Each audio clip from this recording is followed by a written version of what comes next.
Going out of the nursery and being again alone, Levin went back at once to the thought, in which there was something not clear. Instead of going into the drawing room, where he heard voices, he stopped on the terrace, and leaning his elbows on the parapet, he gazed up at the sky. It was quite dark now, and in the south, where he was looking, there were no clouds. The storm had drifted onto the opposite side of the sky, and there were flashes of lightning and distant thunder from that quarter.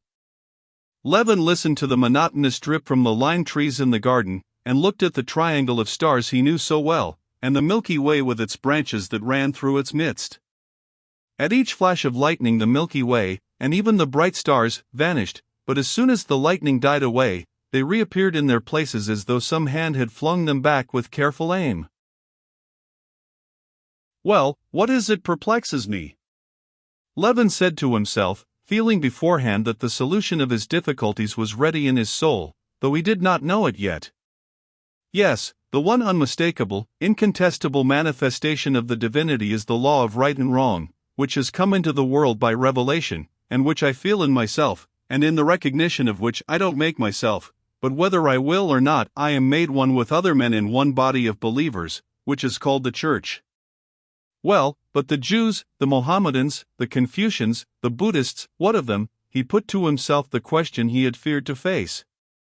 Can these hundreds of millions of men be deprived of that highest blessing without which life has no meaning? He pondered a moment, but immediately corrected himself. But what am I questioning? He said to himself. I am questioning the relation to divinity of all the different religions of all mankind. I am questioning the universal manifestation of God to all the world with all those misty blurs. What am I about? To me individually, to my heart has been revealed a knowledge beyond all doubt, and unattainable by reason, and here I am obstinately trying to express that knowledge and reason in words. Don't I know that the stars don't move? He asked himself, gazing at the bright planet which had shifted its position up to the topmost twig of the birch tree. But looking at the movements of the stars, I can't picture to myself the rotation of the earth, and I'm right in saying that the stars move. And could the astronomers have understood and calculated anything, if they had taken into account all the complicated and varied motions of the earth? All the marvelous conclusions they have reached about the distances, weights, movements, and deflections of the heavenly bodies are only founded on the apparent motions of the heavenly bodies about a stationary earth, on that very motion I see before me now, which has been so for millions of men during long ages, and was and will be always alike, and can always be trusted.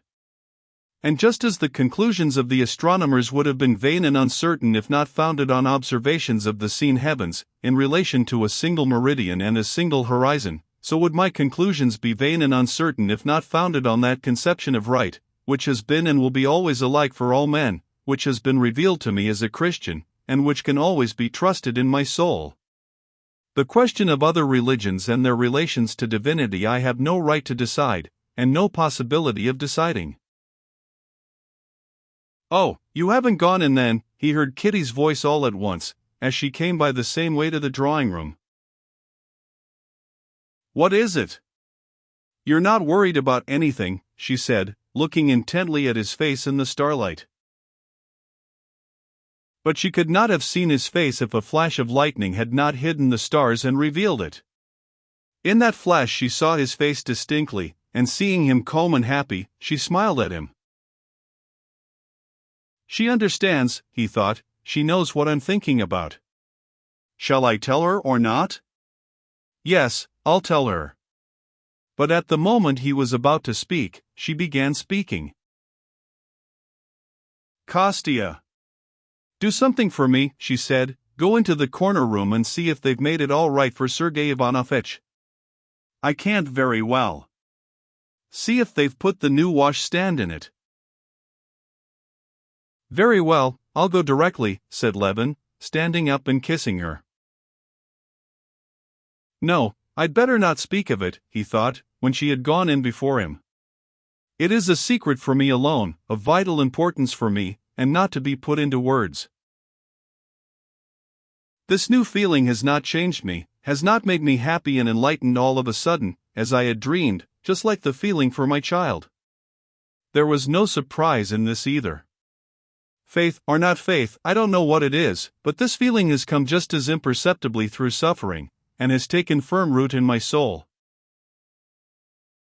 I shall go on in the same way, losing my temper with Ivan the coachman, falling into angry discussions, expressing my opinions tactlessly. There will be still the same wall between the holy of holies of my soul and other people, even my wife. I shall still go on scolding her for my own terror, and being remorseful for it. I shall still be as unable to understand with my reason why I pray, and I shall still go on praying. But my life now, my whole life apart from anything that can happen to me, every minute of it is no more meaningless, as it was before, but it has the positive meaning of goodness, which I have the power to put into it.